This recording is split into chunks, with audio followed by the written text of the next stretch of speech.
நம்ம பசங்க எல்லாருமே சென்னை வந்து இறங்குனதும், மணிக்கும் பாண்டாவுக்கும் எவ்வளோ பிரச்சனை இருந்தாலும், அவனுக்கு ஒரு பிரச்சனைன்னதும் பாண்டா வந்து நின்னதுனால அவனுக்கு தேங்க்ஸ் சொல்ல, "ஏன்டா எவன் எவனோ வந்து உன் மேல கை வைக்கிற அளவுக்கு விட்டுருவோமாடா? ரங்கன் சார் மட்டும் வரலைன்னா தவடாவை பேத்து விட்டுருப்பேன்னு" சொல்றான். அப்படியே மணி ரூம்ல அப்படி நடந்துக்கிட்டதுக்கும் சாரி சொல்ல, பாண்டாவும் ரங்கன் சார் உன்னை ஓப்பனிங் இறக்குனதுனால நானும் காண்டுல என்னென்னமோ பேசிட்டேன்னு சாரி கேட்குறான். ஒரு வழியா 2 பேருமே ஒண்ணா சேர்ந்துட்டாங்க. அப்புறம் ரங்கனும் பசங்க எல்லார்கிட்டையும் குரூப் ஏ பாய்ஸ் டீம்ல நம்மளோட சேர்த்து 5 டீமும், குரூப் ஏ கேர்ள்ஸ் டீம்ல நம்ம டீமோட சேர்த்து 4 டீமும் இருக்காங்க. நீங்க குவாலிஃபயர்ஸ்ல ஆங்கர் அகாடமி தான் டஃப்பான டீம்னு நினைச்சுக்கிட்டு இருந்தீங்க. ஆனா இங்க அதை விட டேஞ்சரஸான டீம் எல்லாம் இருக்காங்கன்னு ஒவ்வொரு டீமை பத்தியும் பிளேயர்ஸ பத்தியும் சொல்றான். நம்ம பசங்களும் இதெல்லாம் கேட்டுட்டு, என்ன சார் மோட்டிவேஷன் பண்றேன்ற பேர்ல பயமுறுத்துறீங்க? டேய், நான் இதை உங்களை பயமுறுத்துறதுக்கு சொல்லல. நீங்க இதெல்லாம் தெரிஞ்சுக்கிட்டே ஆகணும். நீங்க நினைக்கிற அளவுக்கு இந்த டோர்னமெண்ட் ஒன்றும் ஈஸியா இருக்க போறது இல்ல. எல்லாரும் அதை மனசுல வச்சுக்கிட்டு ரெஸ்பான்சிபிலிட்டி எடுத்து ஆடுங்கன்னு சொல்றான். அப்புறம் மாத்தையனும் ரங்கன் சார் சொல்றத பார்த்தா நமக்கு இது ஒரு வார் மாதிரி தான் இருக்க போகுது. அதனால உங்க ஈகோலாம் வெளியே தூக்கி போட்டு எல்லாருமே ஒன்னா நிக்க பாருங்க. அப்படி மட்டும் நின்னா நம்ம டீம் அடிச்சுக்கிறதுக்கு எந்த டீமுமே கிடையாதுன்னு சொல்ல, வேலு இவனுக்கு வேற வேலையே இல்லைன்னு கடுப்பாகிறான். மணியும் அவரை விடுங்க, நாங்க இருக்கோம், எல்லாத்தையுமே பாத்துக்கலாம்னு சொல்றான். இங்க ரங்கனும் துளசியோட பர்த்டேக்கு அவளுக்காக ரிங் எல்லாம் வாங்கி வச்சுட்டு அப்படியே துளசியோட வீட்டுக்கு வர அவளோட ஃப்ரெண்ட்ஸ் எல்லாருமே வந்திருக்காங்க. கொஞ்ச நேரம் கழிச்சு துளசியோட வண்டி சவுண்டு கேட்டதும் தாத்தா வேகமா ரங்கனை போய் ஒளிஞ்சுக்க சொல்றாரு. அப்புறம் துளசி வந்ததுமே எல்லாருமே சேர்ந்து விஷ் பண்ண, அப்ப ரங்கனும் சர்ப்ரைஸா வந்து அவளுக்கு விஷ் பண்ண, துளசி எப்படி ரங்கன் வரமாட்டான்னு நினைச்சிருப்பா. ஆனா அவனை பார்த்ததுமே அவளுக்கு சந்தோஷம் தாங்க முடியல. அப்படியே துளசியும் கேக்கெல்லாம் வெட்டி எல்லாருக்கும் மாறி மாறி ஊட்டி விட்டு எல்லாரும் ஒன்னா சேர்ந்து குரூப்பா செல்ஃபி எடுக்கிறாங்க.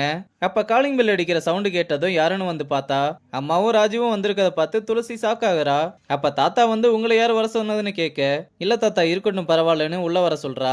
ராஜுவும் அவளுக்கு விஷ் பண்ணிட்டு கிஃப்ட கொடுக்கறான். இங்க ரங்கனும் ராஜுவை பார்த்ததுமே சைலண்ட் ஆகுறான். ராஜுவும் தாத்தாவோட பேசுற மாதிரியே துளசி கிட்ட பேச ட்ரை பண்ண, அவனை அவாய்ட் பண்றதுக்காக நான் போய் சாப்பாடு எடுத்துட்டு வரேன்னு உள்ள போறா. அப்ப ரங்கனும் பின்னாடியே போக அவன் பின்னாடியே ராஜுவும் உள்ள போறான். ரங்கன் துளசி கிட்ட கூட நான் எடுத்துட்டு போறேன்னு ஹெல்ப் பண்ண, என்ன துளசி நம்ம வீட்டுக்கு வந்த கெஸ்ட்டை இப்படியா வேலை வாங்குறது? யூஸ்வலா நம்ம இதெல்லாம் சேர்ந்து தானே பண்ணுவோம்னு சொல்ல, ரங்கன் இதை கேட்டதுமே அங்க இருந்து கிளம்ப துளசியும் எதுவும் சொல்லாம அவன் பின்னாடியே வர்றா. அப்புறம் எல்லாருமே சாப்பிட்டு முடிச்சிட்டு ஃபுட்டு ரொம்ப டேஸ்டா இருந்துச்சுன்னு தாத்தாவை பாராட்ட, அவர் ராஜீவ் வந்ததுல இன்னமும் கோவமா இருக்காரு.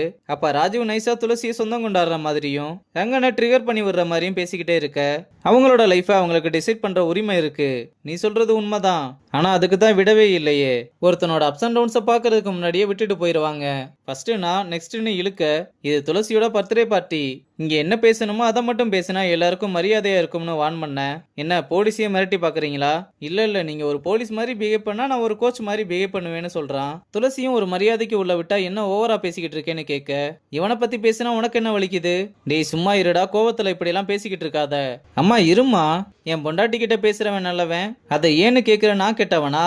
இவ ஒருத்தன் மாத்தி ஒருத்தன் இருப்பா, அதை நான் கேட்க கூடாதுன்னு சொன்னதும் ரங்கன் கடுப்பாகி அடிக்க வர எல்லாருமே சேர்ந்து அவனை தடுத்ததும், அம்மாவும் துளசியை பத்தி இப்படி பேசுற வேலைலாம் வச்சுக்காதுன்னு சொன்னா அவன் அதையும் மீறி பேசிக்கிட்டே இருக்க, அம்மா ராஜுவை ஒரு அற விட்டு, நீ நிஜமாவே மாறிட்டேன்னு நினைச்சு இவகிட்ட நான் எவ்வளவு கெஞ்சினேன்னு உனக்கு தெரியுமா? ஆனா நீ என்னைக்குமே திருந்த மாட்டேன்னு நிரூபிச்சிட்ட. இப்ப நானே சொல்றேமா, இவன் உனக்கு வேணாம், உன் டிவோர்ஸுக்கு நான் பொறுப்புன்னு ரங்கன் கிட்ட நீயாவது துளசியை நல்லா பாத்துக்கப்பான்னு சொல்லிட்டு ராஜீவா வாடான்னு இழுத்துட்டு போறாங்க. இங்க மணியும் தங்கத்துக்கிட்ட, இந்த டோர்னமெண்ட்ல நம்ம 2 பேருமே நல்லா பர்ஃபார்ம் பண்ணணும், அதனால டோர்னமெண்ட் முடிகிற வர நீயும் சண்டை போட வேணாம், நானும்னு சொல்லி முடிக்கிறதுக்குள்ள நான் தான் எப்ப பார்த்தாலும் சண்டை போட்டுக்கிட்டே இருக்கேன்னு சொல்றியாடான்னு கேட்க, இல்ல நான் இன்னும் சொல்லி முடிக்கவே இல்ல, அதுக்குள்ள நீ பேசிட்டேன்னு எவ்வளவு எடுத்து சொன்னாலும் அதை எதையுமே காதுல வாங்கிக்காம சொன்னதையே மறுபடியும் சொல்லிக்கிட்டு இருக்க. இந்த சீன்ல எனக்கே தங்கத்தை ஒரு அற விடணும் போல தோணுச்சு. மணியும் அதெல்லாம் பொறுத்துக்கிட்டு, சரி இந்த டோர்னமெண்ட் முடிகிற வர நம்ம பேசவே வேணாம், பேசினா மட்டும்தானே நமக்குள்ள சண்டை வருதுன்னு சொல்ல, இப்ப என்ன பேசக்கூடாது அவ்வளவுதானே, சரி நான் பேசவே மாட்டேன்னு சொல்லிட்டு போறா. இங்க ரங்கனும் துளசியை கிரவுண்டுக்கு கூப்பிட்டு வந்து, நீ நினைச்ச மாதிரி இந்த பர்த்டே உனக்கு போகலன்னு தெரியும், ஆனா இனிமேல் நான் உன் கூடவே இருந்து உன்னை பாத்துக்குவேன்னு அவளுக்கு ப்ராமிஸ் பண்ணிட்டு முட்டி போட்டு ரிங் எடுத்து காமிக்க, துளசிக்கு உள்ளுக்குள்ள அவ்வளவு சந்தோஷம்.